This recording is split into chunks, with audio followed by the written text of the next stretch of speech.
Hey, what's going on, guys? So I was driving through the area, actually going through Yosemite, and I thought it would be worthwhile to stop by Chinese camp just to see the current status and whatnot. And it's very sad. The majority of the town is gone. There are a few individual homes scattered about that were spared, thankfully, but pretty much all of the historic buildings in the main center of town have been consumed by fire, sadly. Such as this one, you can see the old brick and everything that was inside kind of scattered about. And then here's another building with these giant old school steel doors, also completely burned by the fire.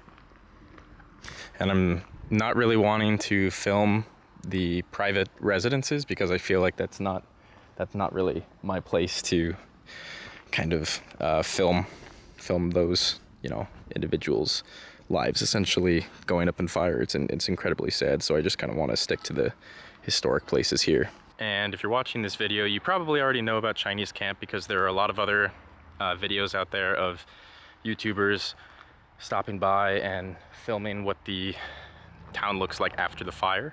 But it is a 1800s gold mining camp establishment where I believe it was English individuals and Chinese people lived. There was a big community of both, and I stopped by the store at the Chinese camp store, and one of the individuals working there, maybe the owner, was telling me how in the area there's a lot of old Chinese artifacts like old coins and dice and all sorts of cool things in the area that really kind of highlight how rich of a history this place has. And you can see pretty much all of these buildings. This one looks like it was partially spared. I think the roof is completely gone in the interior, but the brick is remaining for the most part.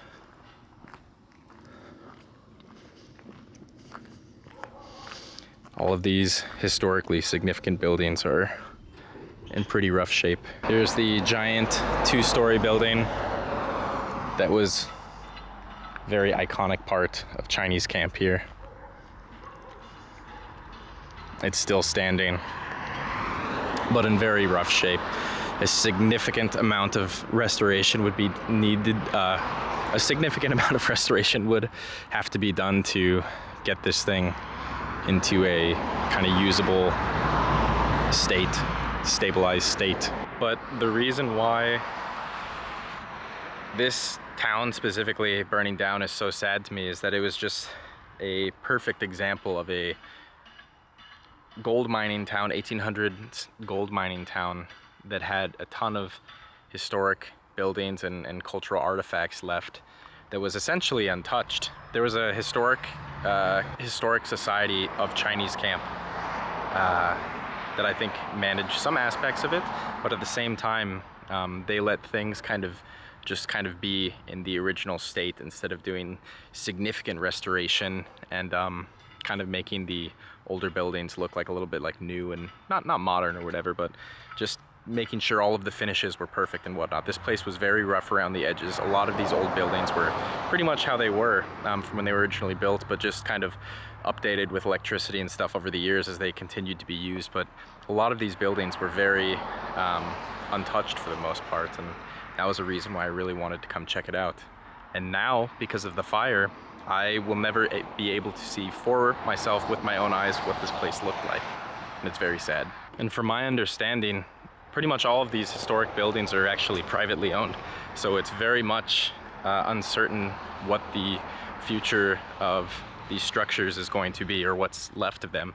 I feel like there's probably a high probability that they'll be completely demoed, and then the property will be sold off, because it takes money to restore things like this, and if it's privately owned, if it costs hundreds of thousands of dollars to preserve these things, unless these individuals are crazy wealthy, it's like, does it really make sense for them to fix them up and get them back to a decent shape using the original structure, what's left of it? And a few of these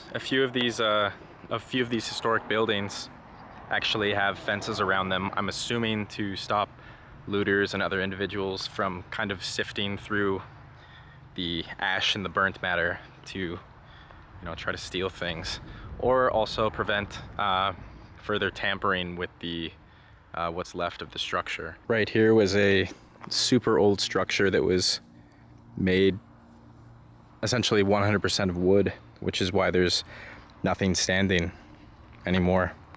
Another really old wood structure was located here, and you can see nothing's left, sadly.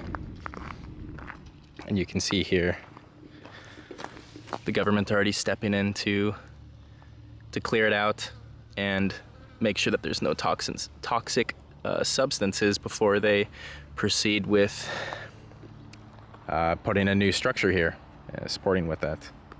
So at least they're moving semi-quickly with that.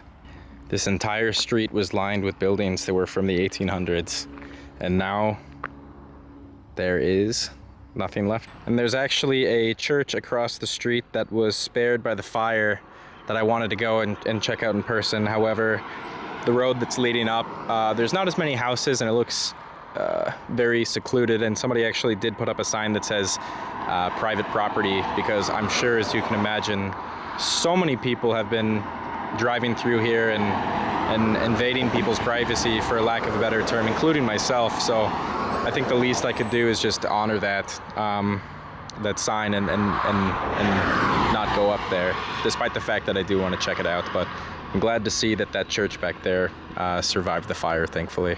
And that concludes today's video. Thank you for watching. I will keep making videos and documenting historically significant and culturally significant places for people to check out, you know, if they aren't able to, if they don't have time, or, you know, maybe physically can't go and go see these places. So I'll continue doing that. But if you made it to the end of the video, thank you so much for watching, and please subscribe and keep an eye out for more videos. All right, peace.